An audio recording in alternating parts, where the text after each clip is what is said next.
அன்றாட தேவ மன்னாவில் பகுதி ஒன்றில் எண்ணெயை குறித்து வேதம் என்ன சொல்கிறது என்று பார்ப்போம். அப்போது சாமுவேல் தைலக்கொம்பை எடுத்து அவனை அவன் சகோதரர் நடுவே அபிஷேகம் பண்ணினான். அந்நாள் முதற்கொண்டு கர்த்தருடைய ஆவியானவர் தாவீதின் மேல் வந்து இறங்கியிருந்தார். 1 சாமுவேல் 16வது அதிகாரம் 13வது வசனம். நீங்கள் அவராலே பெற்ற அபிஷேகம் உங்களில் நிலைத்திருக்கிறது. 1 யோவான் 2வது அதிகாரம் 27வது வசனம். பழைய ஏற்பாடு புதிய ஏற்பாடு முழுவதும் எண்ணெய் பரிசுத்த ஆவியானவருக்கு அடையாளமாக சொல்லப்பட்டிருக்கிறது. இந்த அடையாளம் பரிசுத்த ஆவியானவரின் கிரியையை நமக்கு போதிக்கிறது.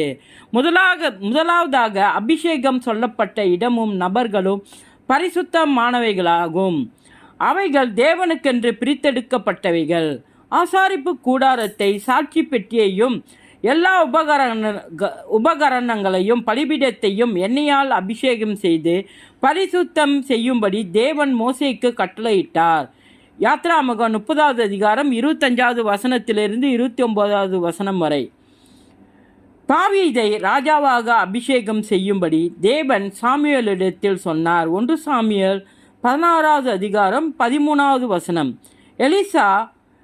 எலியா எலிசாவை தீர்க்கதரிசியாக அபிஷேகம் செய்தார். 1 ராஜாக்கள் 19வது அதிகாரம் 16வது வசனம். இயேசுவின் நாமத்தில்